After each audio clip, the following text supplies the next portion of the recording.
So today's class is going to be how to do a transaction in Command from start to finish. Normally I have us hold questions until the end, but since it is just you today, I really don't mind if you interrupt. I do tend to speak really quickly because we have a lot of material to cover in this class today. So the premise of this is that you do need to have a contact to start out with the client's information. If you don't already have a contact created, you're going to come to contacts here, the second option down from the left, top left. You're going to click add contact right here on the right. You just need the bare minimum of information for this, which is the full name, email, phone number. That's it. I would also recommend putting a tag for like buyer or seller. But that's it. And then you click create at the bottom. If you have more than one client, you do need to create a contact for each client on the deal. Then you're going to create an opportunity. Opportunities is this handshake symbol on the kind of in the middle on the left-hand side. Opportunity means so for the contacts, basically it's just whenever we start working with somebody, just it's better to just put it in there. Yes. Okay, sounds good. Yeah. So like I teach people to create the contacts as soon as they start kind of courting that client, but not everybody does. Some people only enter it once they have a listing agreement signed or once, you know, someone starts looking for homes with them if it's a buyer. But the contact does have to be in there in order for you to be able to create the opportunity. And the opportunity, again, it does not just represent the transaction, it represents their sales pipeline. So like they can create it again as soon as they just start courting that lead and trying to convert them into the appointment phase. And then let's say they convert into active. At that point is when you need the documents. But here's how the structure of opportunities works. You have listings, you have buyers, you have leases, and this includes landlords here. So when you create an opportunity, it's going to ask you for that, all of the different information. It's similar to SkySlope too, like what information it would ask for when you're creating a transaction in SkySlope. So it's got my market center at the top. I'm on a team. And then opportunity type, listing, buyer, or landlord. We don't really use tenant unless you're a commercial agent. Owner, client. So I'm going to start to type in the client's name here. And then it auto-populates. Co-seller, here's where I can put a co-seller in.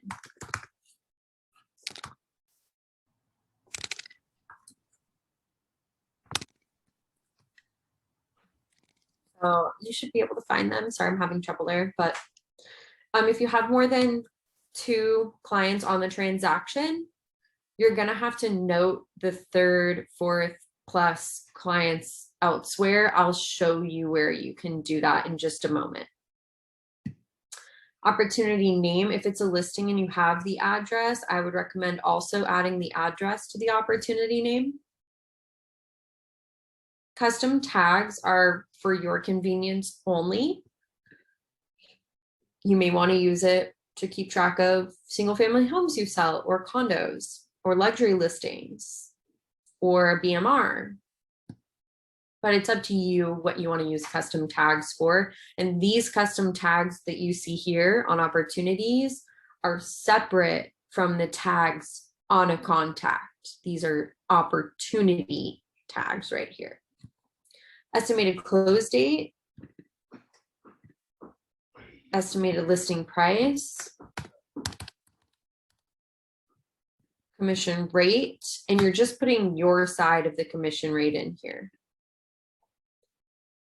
And I'm going to create it under cultivate appointment. I'm going to create it under appointment. Let's say I haven't signed the listing agreement yet, but I do have it scheduled. If you're on a team, you can assign multiple agents to the opportunity, which will give them access to the opportunity. So if you're on a team and let's say you just have one agent working on this deal, so just their one name is fine. If, like, let's say I'm working on this with Gabby, I need to add her as an assignee in order for her to see this under her team. If we add different like assignees, for example, like if we have 2 people on the team and then we put them there, does this also show up in their command on their side as well? Yes, exactly. Okay, perfect. Exactly. And if you don't add them, it will not show up unless they have, I think they have to have like unlimited permissions from the Rainmaker. Okay, that makes sense. Email. Thank you. Yeah, it's just the best. Honestly, the best workflow is just add them as an assignee if they're on this deal. And then if anyone's watching this later and you're not on a team, you're not going to see assignees on there. If you're an individual agent, not going to see assignees. That just won't exist for you. All right, I'm going to click create. And then it opens up to inside the opportunity. I'm going to go back to the sales pipeline page to show you how to get back here from this pipeline page. So just also want to point out, I am under my KWPE leadership team. So these are all my team opportunities or ones that I'm an assignee on. Personal opportunities. This is deals that I'm doing independent of my team. Teams can disable this. You can disable this if you are a Rainmaker in your settings. So anyway, I had created that under appointment and it was a listing. So I can come in here to find it. And it was under scheduled. So here it is. There's one other way I can find it. So just want to show you this navigation. You can click all opportunities here. And you can see all of them in a list. Keep in mind that if you frequently use this all opportunities button, you still need to make sure that you are moving that opportunity along in the sales process by dragging and dropping. Occasionally, on our end, an agent will ask one of our admin in the office or the file reviewer, hey, can you check this specific document on my file? And we will search for it in Command MC and we can't find it. We cannot find opportunities that are in appointment or cultivate. It has to be something that's active or later. And the reason is because, like, if something is in cultivate or appointment, we don't really have a need for the office to see that opportunity. So I hope that makes sense. So just make sure you are moving this along in the sales process to the proper place.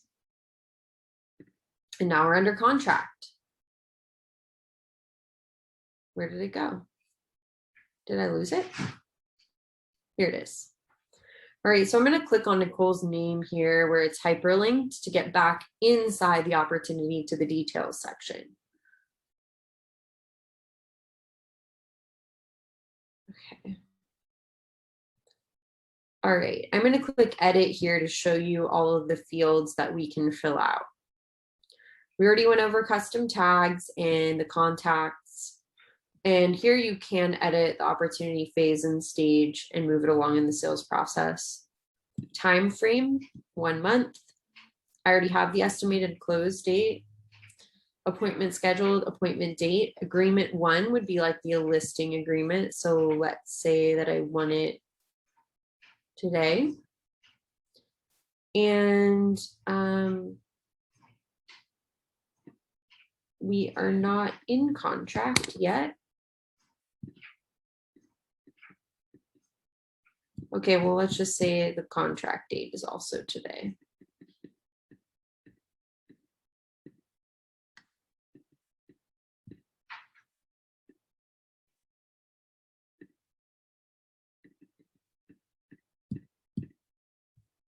Great. And we don't have a close date yet. Here's the estimated listing price. Change this to 3. Save. And then on the right-hand side, we want to add that property address in here. I'm going to use the office.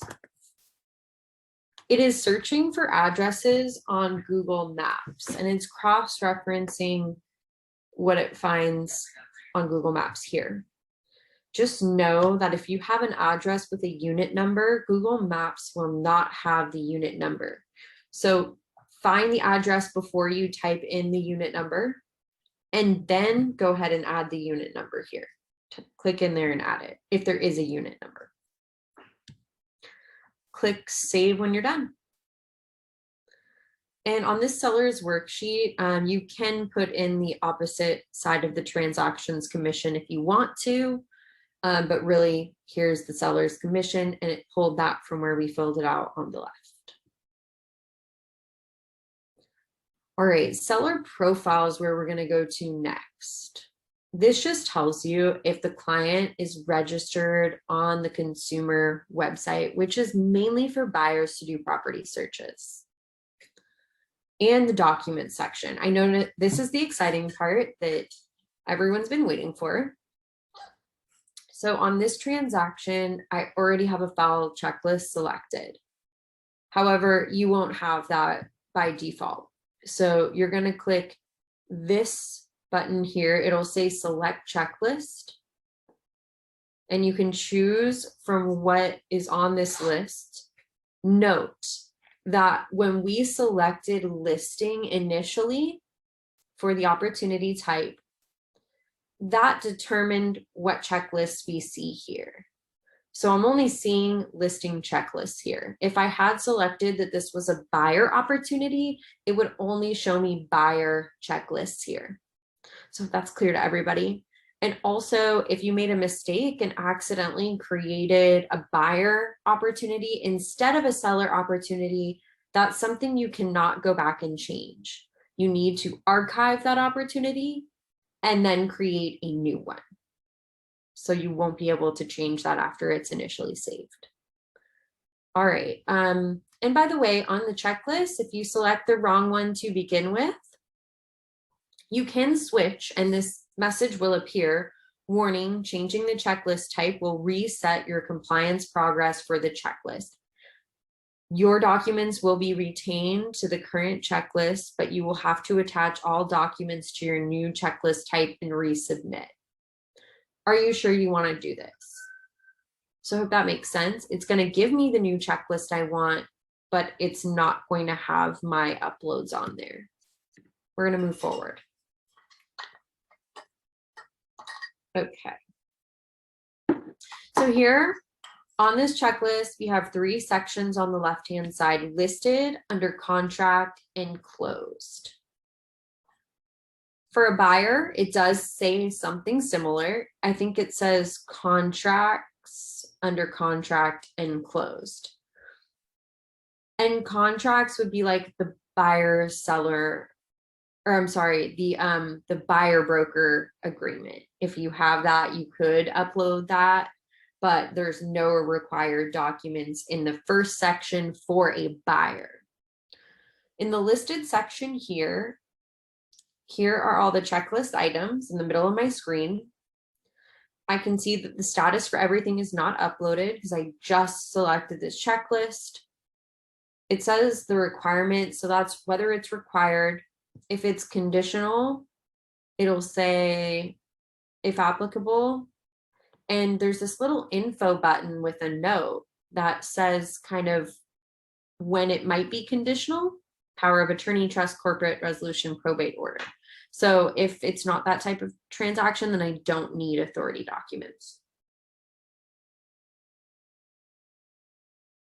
And you can scroll through this checklist and kind of see what's in there. The title of the documents, obviously right there. The type of document in this section. You can use those arrows to sort. These are already in a particular order based on the flow of a transaction. But if you want to reorder these by alphabetical, the document name, you can do that. Or backwards.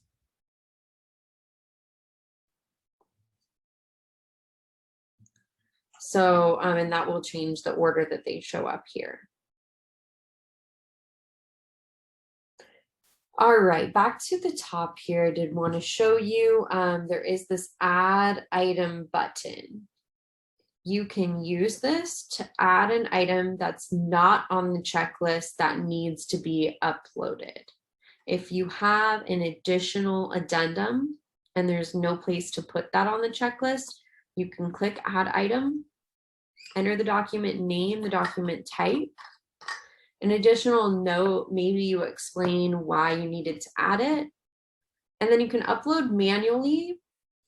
If you're using the special KW DocuSign rooms, you can grab the document from that DocuSign room by clicking here. No documents to display, none in my room. Or if you had uploaded something to a custom folder on the left, you could use that. All right, and then add comments. One thing to note is that on my screen, I'm not showing you what things look like when they're approved or rejected. I'm just showing you how to get to them. Your file reviewer can approve or reject each document individually and each of these 3 sections. They can also leave you a comment on individual documents. You can't message them back on the individual document, but you can message them via this add comment button. And you can use the @ symbol, like it mentions, to mention an individual. So Paulette is our file reviewer at Peninsula Estates. That's why her name shows up here. And I can write her a note. And she will receive that note as a notification in her command account. So we're at Paulette Johns. The car XYZ is not required for this transaction because of XYZ. Add reply. Once you send it, it's done and sent. Just like a text message. You can't take it back. But it's handy to be able to communicate on this particular transaction, right? Attach multiple files. This allows you to upload multiple files at one time, either from your browser, dragging and dropping,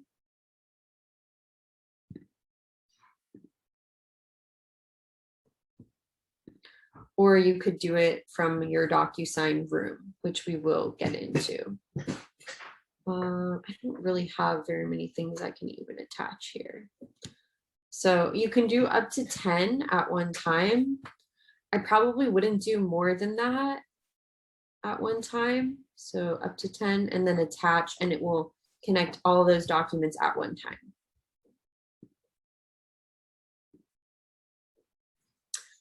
One thing I skipped over on the left-hand side here was custom folders. You can add custom folders for whatever you see fit. Let's just say internally you want to keep track of invoices from vendors for this listing, like painters, contractors, a landscaper. You can keep track of those here. So they don't necessarily fit into the file that KW requires, but you can add that custom folder there and keep track of those here with the transaction.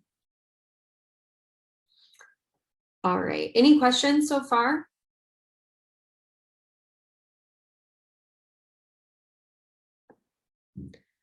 one thing I want to go back over is in the details section, the place where you can add information about additional clients on this deal is in the description section right here.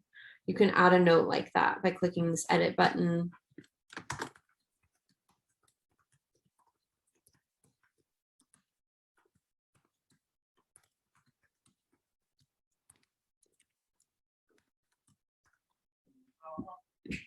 So you can add that note in and we can see that. All right, back to the document section.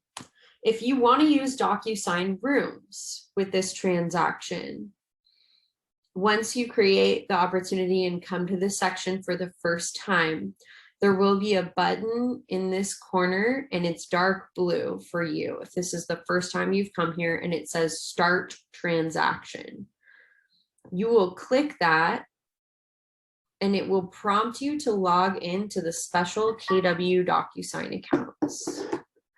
Note, you can't do this with a free, or I'm sorry, with a paid account.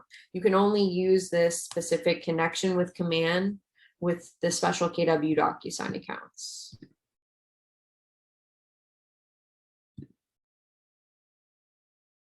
And after you create that connection for the first time on this transaction, you can go directly to Rooms. I think it's rooms.docusign.com, and you can log in and access the transaction this way. All right, now before I get into DocuSign, I do want to talk a little bit about workflow, because in California, especially where we are in the Bay Area and even in Santa Monica, we use car.org zip forms in order to originate transaction documents, at least most of them, unless it's a KW disclosure. So this is not where we're going to get our forms. We're not going to get our forms in DocuSign here. We are going to go to car.org and we're going to log in with our credentials, and we're going to go to Zip Form Plus, and then you'll see your entire library of documents in there. In Zip Forms, in the settings section, you can set up DocuSign, this free KW DocuSign login. You can use the login to use DocuSign as your e-signature tool of choice in Zip Form. And when you grab a document from Zip Form, so you go into Zip Form, you start a transaction, you put together some documents, you start to populate them with information, you can send them for signing through Zip Form. And that is the easiest workflow because it's going to fill out the documents for you. It's also going to pre-tag some of the fields, like the signature fields, for example. That DocuSign, if you bring them in here first, you're going to have to manually place those fields. So anyways, it's easier to just get things signed through Zip Forms if you're getting that document from Zip Form anyway. And you can actually sync it here. So I'm in the DocuSign room for this transaction, as you can see from the top left. I'm in the document section by default. And I can go to add document here, and I can select Zip Form, and it's going to ask me to log in. If you want to get your login information, it's a little bit of a process. If you have questions about this, drop your name in the chat, your name and email in the chat, and I can send you a video. If you're watching this later on YouTube, just send me a message and I can send you that video on how to get your login, because we only log in through car.org. Okay, now I'm going to mention to you that the details section here, it says required to close. We don't require it to close. We don't really need this part filled out. We just need to make sure all the details are filled out in command. So in the document section, again, if you link to Zip Form, it's going to bring in those forms, the signed forms, I mean. And basically at that point, you're just avoiding downloading them to your computer. Too bad our documents aren't available through DocuSign, but it's just how it is with CAR. So I'm going to upload a couple documents from my computer.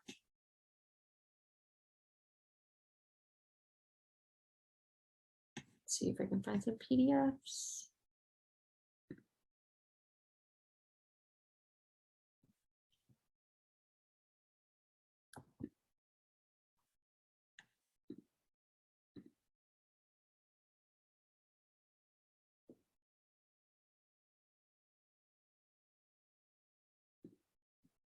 All right, so there's a few documents in there. All right. And the concept of DocuSign rooms is basically that instead of just having everything in one DocuSign inbox or sent box, you can send and receive documents into this DocuSign room so that everything's not all mixed up in one place. It just keeps you organized with this transaction. And you can send and receive envelopes from this room. So that's the same thing you use e-signature for, right? Is you send envelopes for signature and you get them back. You could do the same thing here. Just click envelopes and you can create an envelope here. I want to talk about the people section real quick. So notice that other people in the transaction, like Gabby, she's automatically in the room. My admin are also part of the room.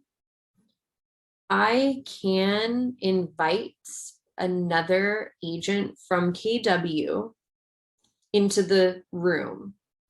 I have to invite the email that they're using for their free KW DocuSign. So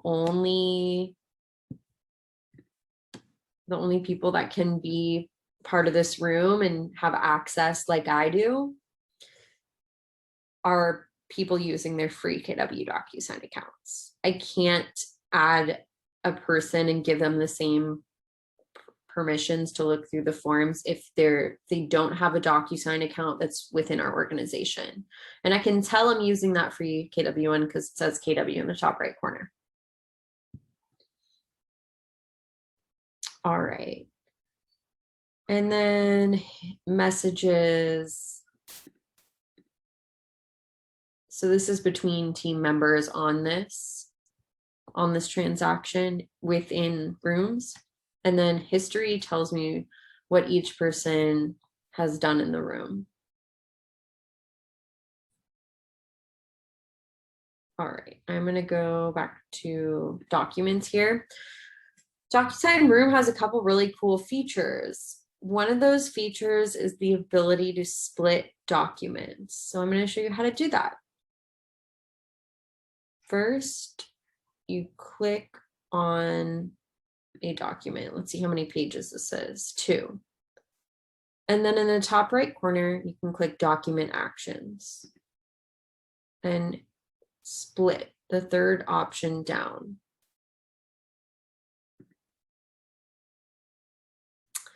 You're going to go ahead and name the first document.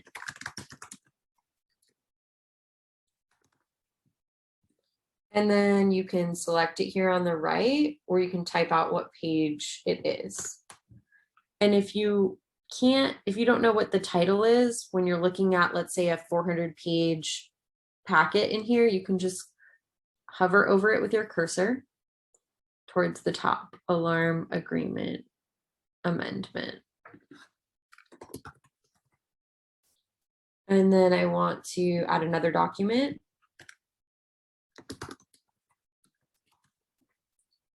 And then 2. So I typed in that page number. And you click Add Document for every subsequent document you want to split it up into. And when you're finished, you can click Save. and it'll have the original still saved in here.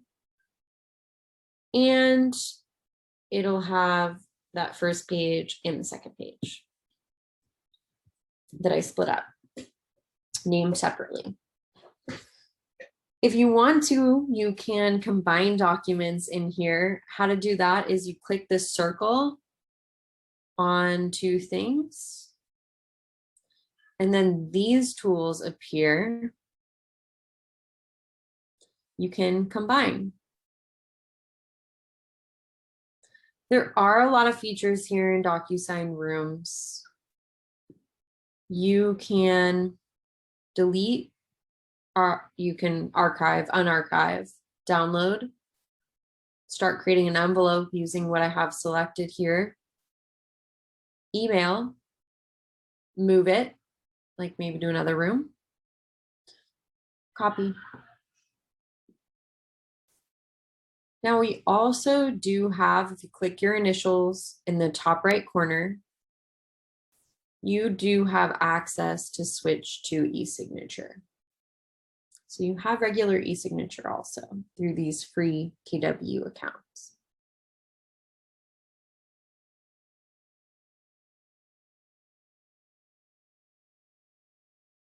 All right. And that is the rundown of DocuSign Rooms. So you can think of a room again as the file folder for a transaction. It functions exactly the same as e-signature, only it has more features like the splitting and the combining tools. That's how it works. And I'm back at my dashboard. Here are my opportunities. I can click back into it. Daniel, I am at Santa Monica office. Mm-hmm. Who in Santa Monica has the recordings? Because you always have great classes and I would love to have. You can go to my YouTube channel and I have them up there. They're all there? Most of them, unless it was bad. None of them is bad, honestly. You're so sweet. Let me open up the link and I'll drop it in the chat. Thank you. Actually, where is it?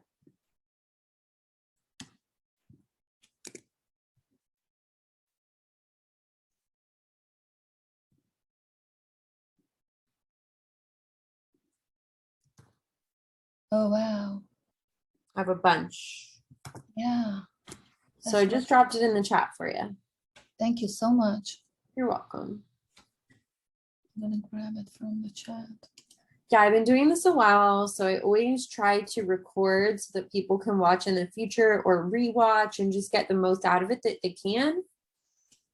Because I know that there are a lot of details that I'm going over right now, and you may not remember everything that I say on this first go round. So I teach this very frequently, but it does take a lot of like energy out of me. So I always post these recordings.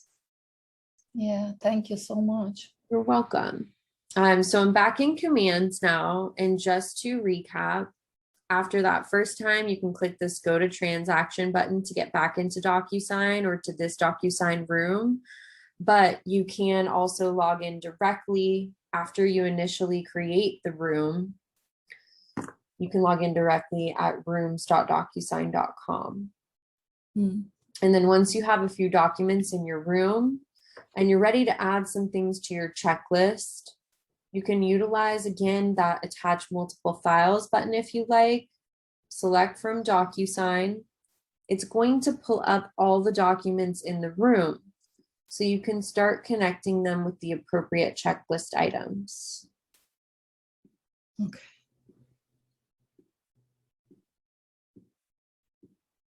And then click attach.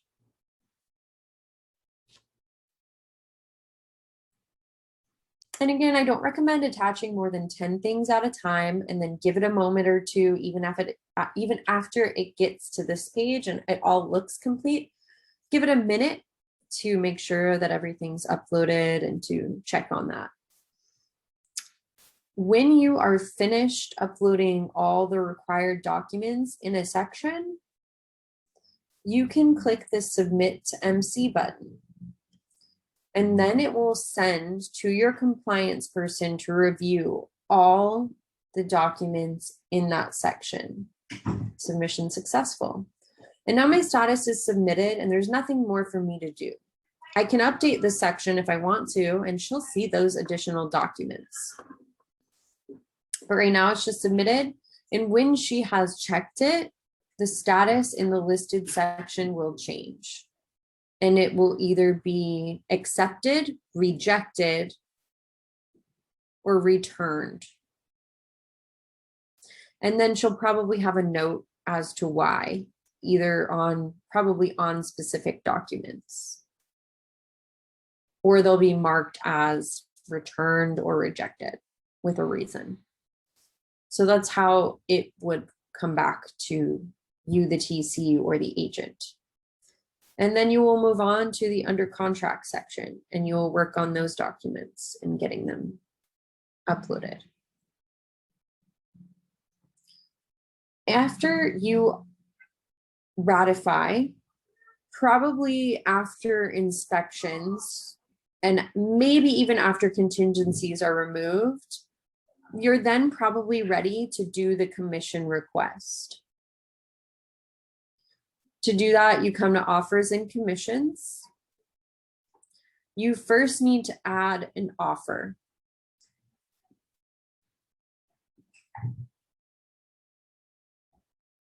Okay, so I'm actually just going to delete this one. All right, you're going to click add new offer in the top right corner. You can name it whatever you want. And also, if it's for a listing, this can also be used to do an offer comparison. You can program multiple offers into this section and then pull out a sheet comparing all of them side by side.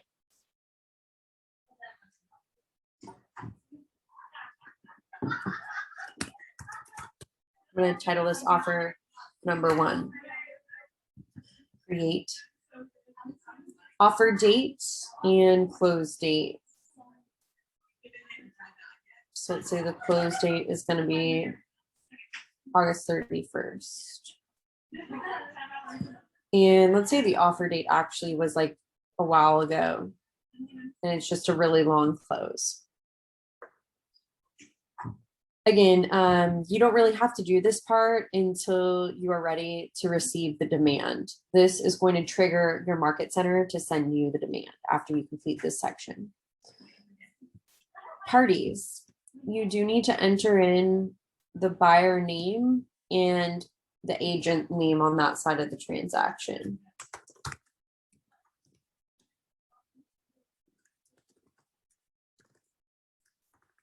You don't need to enter any of the other information.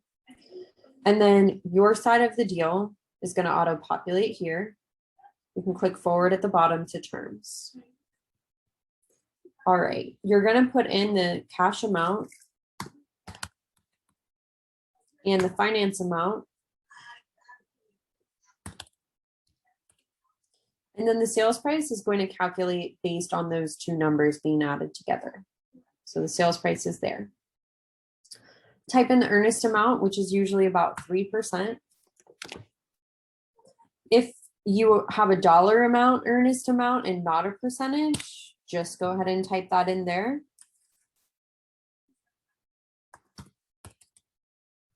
And then the percentage will populate. We don't normally use these options down here, but if you have anything to fill out under option fee, termination option, or seller costs, you can do that here. Then you can click forward to the agent analysis. This is mainly if you're going to do an offer comparison, you can put pros and cons and a summary.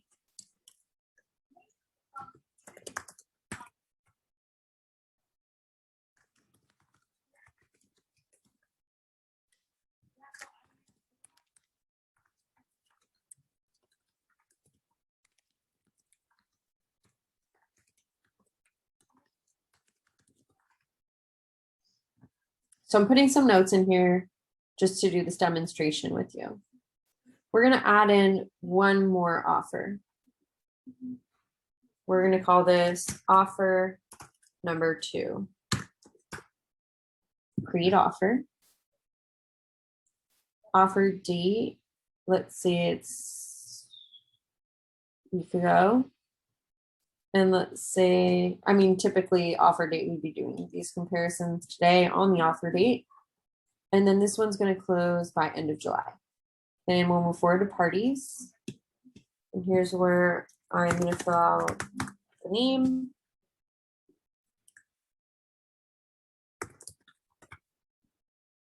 And move forward to terms because all the rest is auto-populated. I'm going to fill out the cash amount and the finance amount.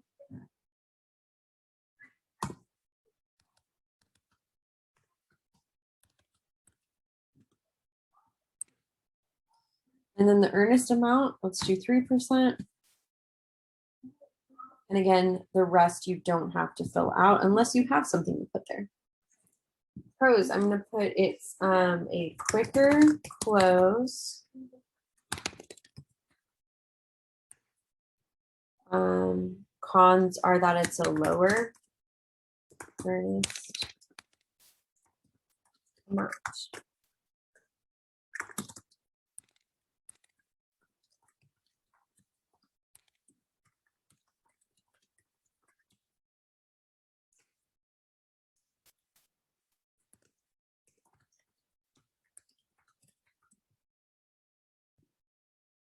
And then in order to get that offer comparison, you can select all on the top left. Select all to check these off on the left. And in the top right, you can click compare offers. And here is the offer comparison side by side. Again, if I had more offers, it would show them here. I can click download here and it will give me a PDF version of this. And I can email this to my clients.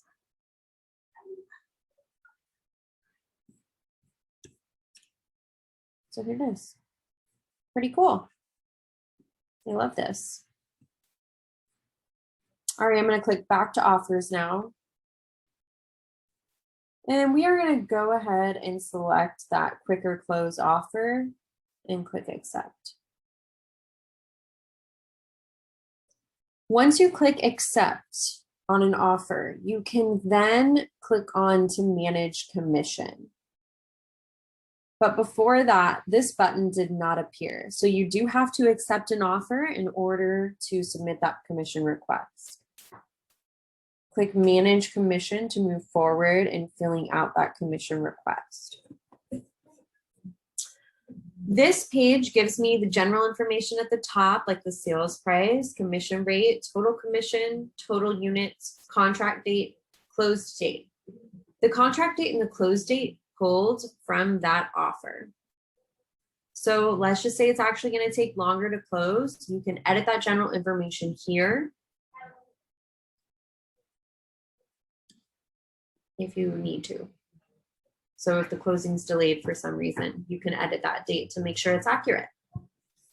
And then it's defaulting to me as the agent on this deal, Danielle.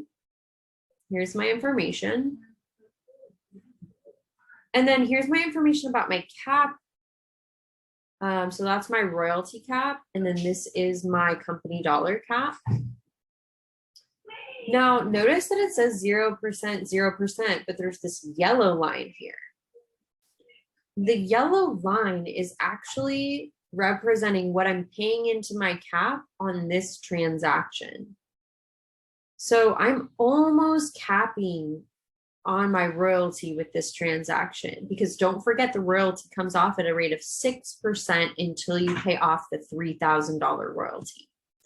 And then it looks like I'm paying almost a third of my regular company dollar cap. So that's great.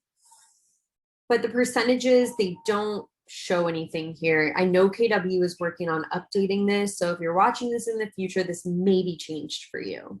Because yeah, we want to know the percent, like what percent I'm completing on this deal, instead of just it showing with the yellow.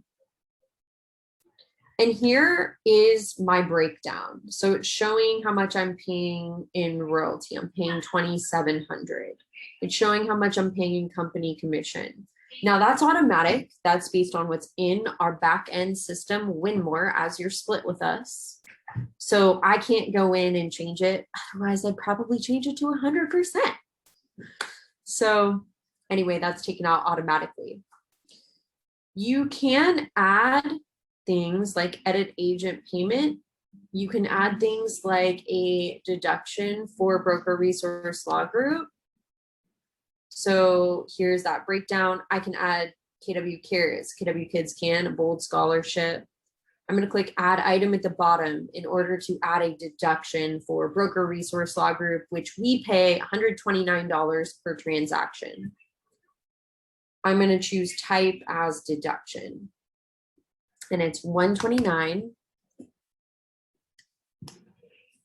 Description VRLG, broker resource law group. And I'm just going to use our office address here because we send the checks all together anyways. And here it's cross-referencing with addresses on Google, so I'll click that. Doesn't really matter what phone number or email we put in here.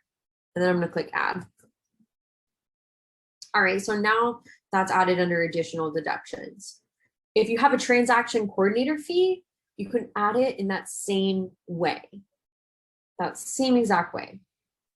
Now, what if you're splitting this transaction with another agent? Let's say I'm splitting this 50-50 with another agent. I can click add another agent if she's in my market center. If they're not in your market center, you probably want to use add co-broker payment if you co-brokered a deal.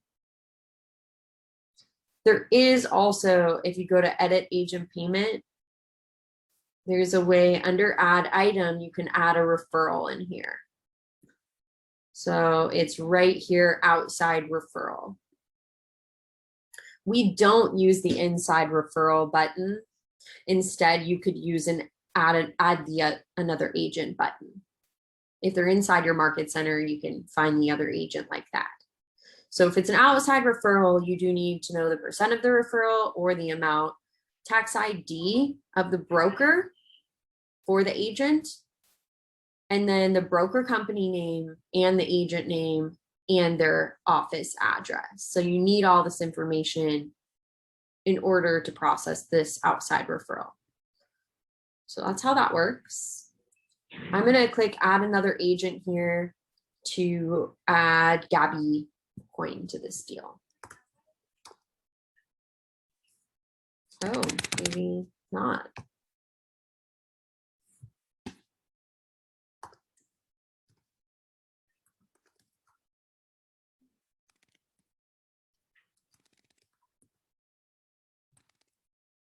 All right, well, I'm going to add Emma then. And then I'm going to add her at 0.5 units. I'm going to give her half the unit, and then I'm going to calculate the commission using this button based on that. So I'm going to give her 22,500 of the commission. What if I decide I don't actually want to give her the unit, but I want to give her that total commission, or I mean the 22,500, the 50%. I can actually just go ahead and take this unit down to just leave it at 0 and just have calculated that. And then I'm going to click save changes.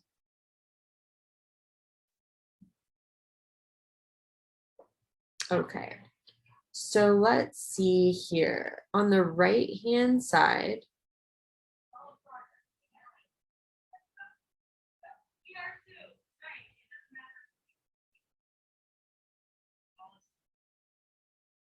let's see if it all balanced out. No, it didn't. So the agent gross commission, because I gave her half of mine, I now need to edit my payment and reduce mine. So I need to change this to 0.5 in order to calculate out half, 22,500, and then I want to give myself back that total unit. So now everything should balance out. So agent gross commission, 22,500. Agent gross commission for Emma is 22,500. And of course, net pay to the agent is going to vary based on our splits and what we've paid into our royalty and what we paid into our cap. All right, you can add a note here on the top right corner below the summary if you need to. And then once you're ready, you can submit. Once you submit here, the brokerage will receive this on their end. Tara will process it into a demand, and she'll send the demand to the agent on the transaction for them to approve and send to the title company.